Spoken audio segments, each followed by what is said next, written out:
যুক্তরাষ্ট্রের নিউ ইয়র্কে অন্যতম সামাজিক ও আঞ্চলিক সংগঠন ঢাকা জেলা অ্যাসোসিয়েশনের ইউএসএর বার্ষিক বনভোজন অনুষ্ঠিত হয়েছে। রবিবার দিনব্যাপী নিউ ইয়র্কের লং আইল্যান্ডের মনোরম হেকশেয়ার স্টেট পার্কে এই আয়োজনে অংশ নেন সংগঠনের কয়েকশো সদস্য।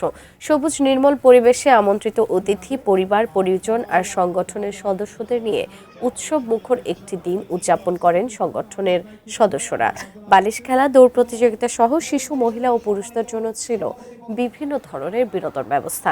বেলুন উড়িয়ে বনভোজনের শুভ সূচনা করা হয়।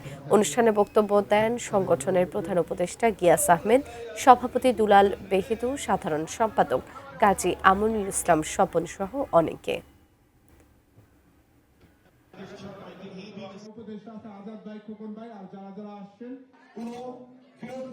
সম্মানিত সভাপতি